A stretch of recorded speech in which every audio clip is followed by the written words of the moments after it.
Jim Rohn once said, "You're the average of the 5 people you spend the most time with." Have a think about that. Who's the 5 people you spend the most time with? Is that how you really want to be? Or do you need to change? When Tim Ferriss, the best-selling author of The 4-Hour Week, was a 12-year-old, an unidentified caller left the above Jim Rohn quote on his answer machine. It changed his life forever. For days he couldn't get the idea out of his mind. At only 12 years of age, Tim recognised that the kids he was hanging out with were not the ones he wanted to influence in his future. So he went to his mum and dad and asked them to send him to private school. 12 years old, wow. 4 years at St. Paul's School set him on the path that led him to a junior year abroad in Japan, studying judo and Zen meditation. 4 years at Princeton University, where he became an All-American wrestler and national kickboxing champion, and eventually started his own company at the age of 23 years old.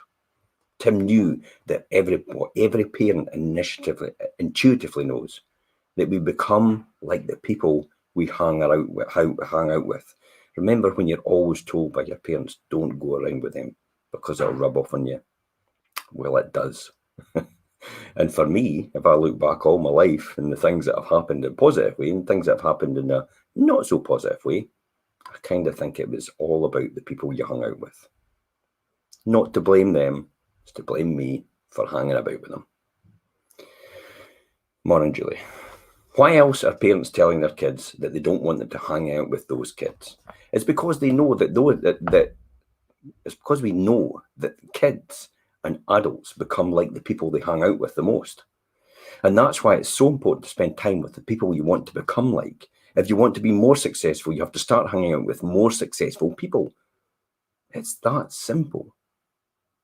There are lots of places to find successful people. Join a professional association, attend the professional conferences, join the Chamber of Commerce, join the country club, join a young presidents organisation, a young entrepreneurs organisation, volunteer for leadership positions, join civic groups like the Rotary Club.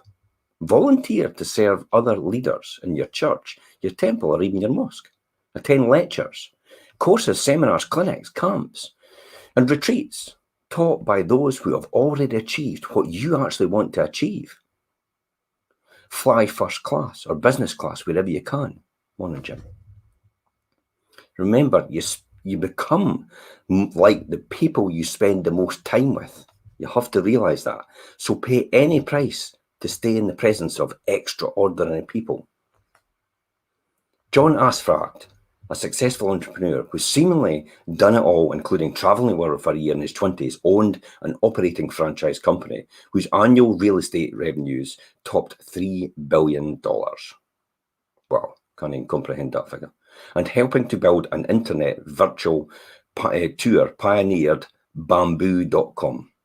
Now in IPX, the team of 6 people were transformed within a year to just over 1,500 people, netting millions of monthly sales and completing a successful initial public offering on the NASDAQ after just 9 months. John was a street kid who had been entangled in the world of drugs and gangs. When he landed a job working at a gym at a Jewish community centre across the street from his apartment in Montreal, his life changed by a powerful principle that you become like the people you spend the most time with.